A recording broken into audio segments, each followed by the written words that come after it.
Hello. Today we're going to be talking about the game Lost Cities. This is a game from Reiner Kinzny, published by Cosmos. And it's really quite a simple and straightforward game, but a lot of fun because there's a lot of strategy. All right, it's very simple. It comes with this rule book, and it comes with the game board, which you set up and place in between two players. This is a two-player game. And then it's really quite straightforward as to how to play this game. There is final component, a set of cards. And these cards come in 5 different colors that match the colors here. And any one set of cards is all the numbers from 2 to 10, and additionally these 3 wager cards. And the object of the game is very simple. You're going to build a pile of cards with whichever ones you can acquire from low to high, moving away from the board, and you're going to be able to score these points. These wagers, if you have them at the beginning, you can place them down before any number cards, but once you start playing number cards, you cannot place them down anymore. And these will be, all these points will be multiplied times 2, times 3, or even up to times 4, based on how many wagers you're able to put out in advance. All right, for now though, we're going to need to quickly shuffle these up.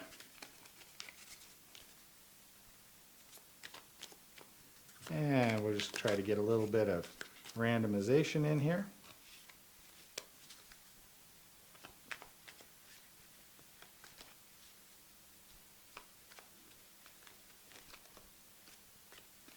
And then we're ready to go.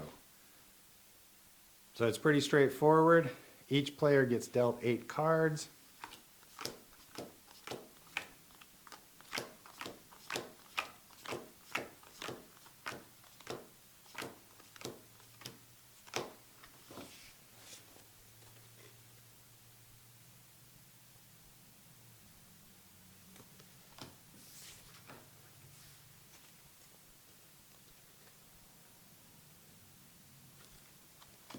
And we are ready to go.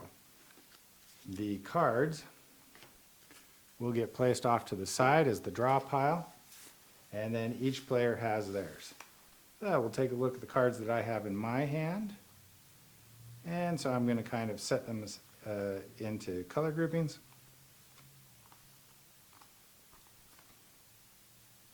And we're ready to go.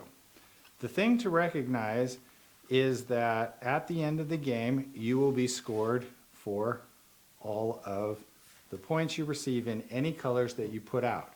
However, these are expeditions, and each time you start an expedition, you immediately go into the hole. Think of this as money that you're going to spend to go on the expedition and then recoup if possible.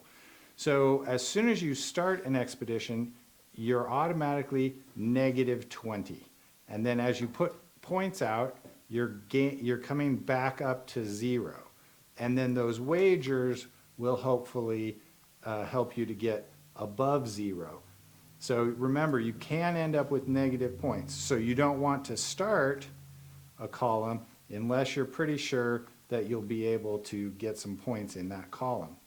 And you certainly wouldn't want to put out only a wager card, because that is then going to double the -20 points.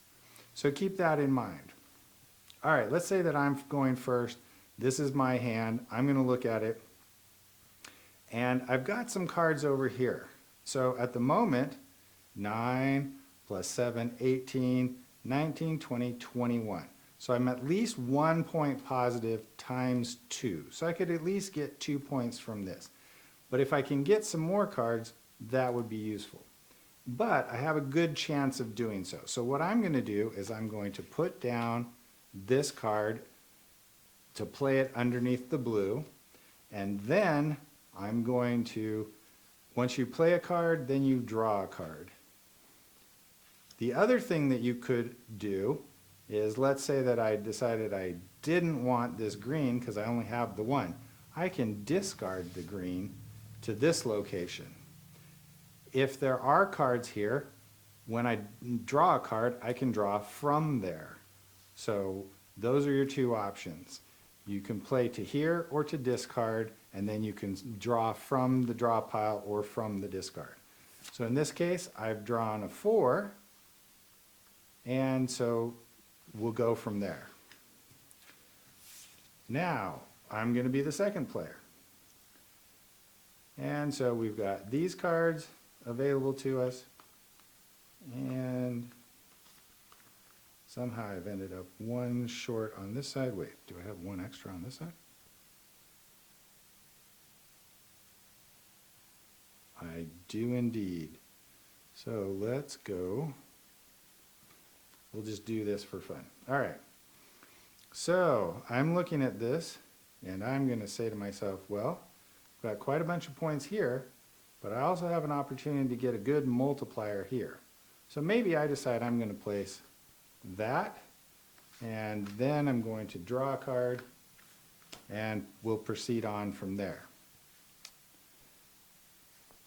I do not want to play any of these because I'm hoping to find another blue card, but I don't necessarily want to start any of my other expeditions quite yet, especially not white. I don't want to discard the white because then my opponent will pick it up and play it right down, and they'll be able to multiply their score. So I have to decide what to do. Well, green has higher value cards than yellow. So for the time being, I'm going to discard this one, choosing the highest one, just because if I did this and the other player was interested in yellow, they'd immediately take it up so they could play it quickly. And then I need to draw.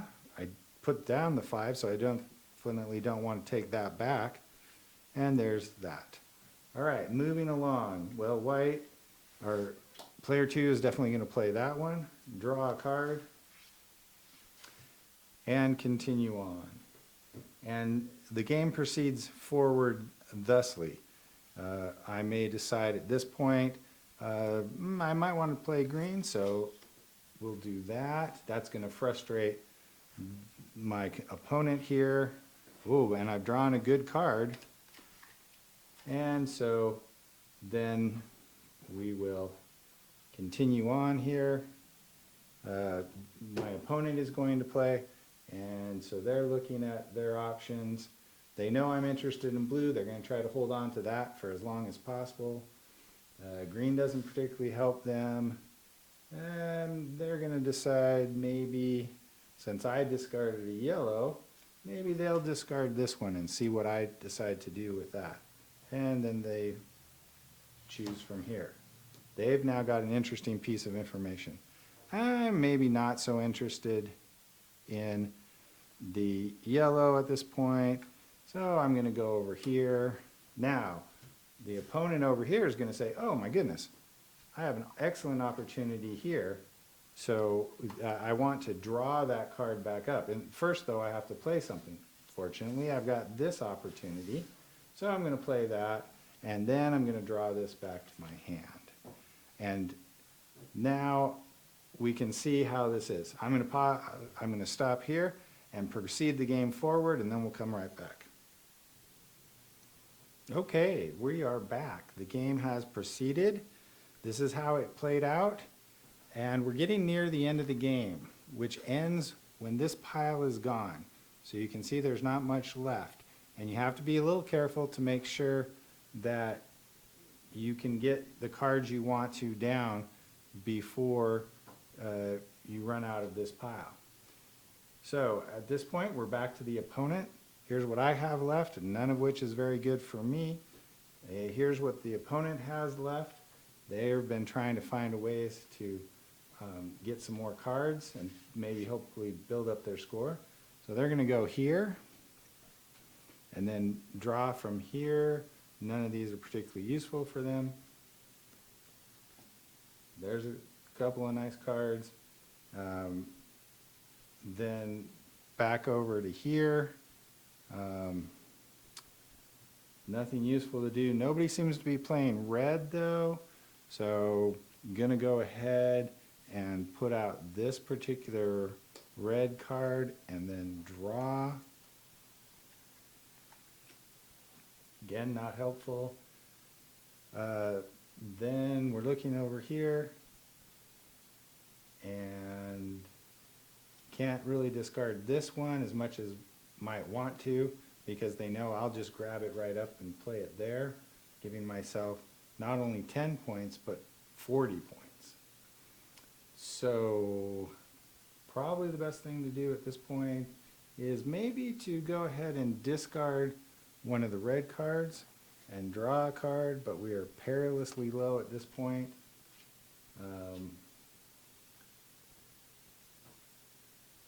Then they really need to make sure that they're getting the points on the table at this point. Comes back to me. I don't really have anything to do. I'm going to take a chance with this one and then draw, because I'm not too concerned about the game ending at this point. They're going to need to play something, so determining that maybe now is the time to go ahead and finish that off, but then they want to draw from here to keep the game from progressing. And let's see if maybe they can come up with something in the red area. Back to me. I'm going to go ahead, and if they're sort of interested in that, I now have this white card that they can't play, so I'll discard that and draw from over here. They want to get this on the board, and then they're going to pick up another one of the red cards, and then I'm going to go ahead and bring out this one because it's now safe, and I'm going to pick from here, and they're going to make sure they get this one down on the table and draw another one of these, and then I'm going to discard another one of these, and they're going and pick this card. Very close to the end now. They can see it as well. They need to decide what's the best thing to do. They're going to go ahead and, instead of trying to get both the 9 and the 10 added, they're going to go ahead and forego. They're going to try to get the extra points by going straight to the 10, at which point they can decide whether they want to end it or see what happens, and they can decide to just go ahead and end the game. And there we have it. Game over. Now we have to score, and the scoring is pretty interesting. So again, what you're going to do is you're going to take all the cards in one of your columns and you're going to add them up. So here we've got 9, 16, 22, 24. Then you minus the 20 points. 24 minus the 20, and you get just the 4 points remaining. If you had wager cards, then you would multiply them, but there weren't any there. So let's see how this works. 4 points. Now we're going to look over here, and we have 16, 22, 25 times 2. So this is 50 minus the 30, or it's 25 minus the 20, and then times the 2 points. So that only means 10 points here. 4 points plus 10 points. Now over here, we have something new going on. So first off, we have 17 and 23 and 28, and 32, and 34, minus the 20, leaving 14, times 2, 3, 4. 14 times 4, 40, and 16, for a total of 56. 56, 66, and 4 more, for a total of 70 points, plus any column that has 8 cards or more, 1, 2, 3, 4, 5, 6, 7, 8, 9, 8 cards or more, bonus 20 points. 70, 20, 90 points on this side of the table. And that's how you play the game. Hopefully you enjoyed that.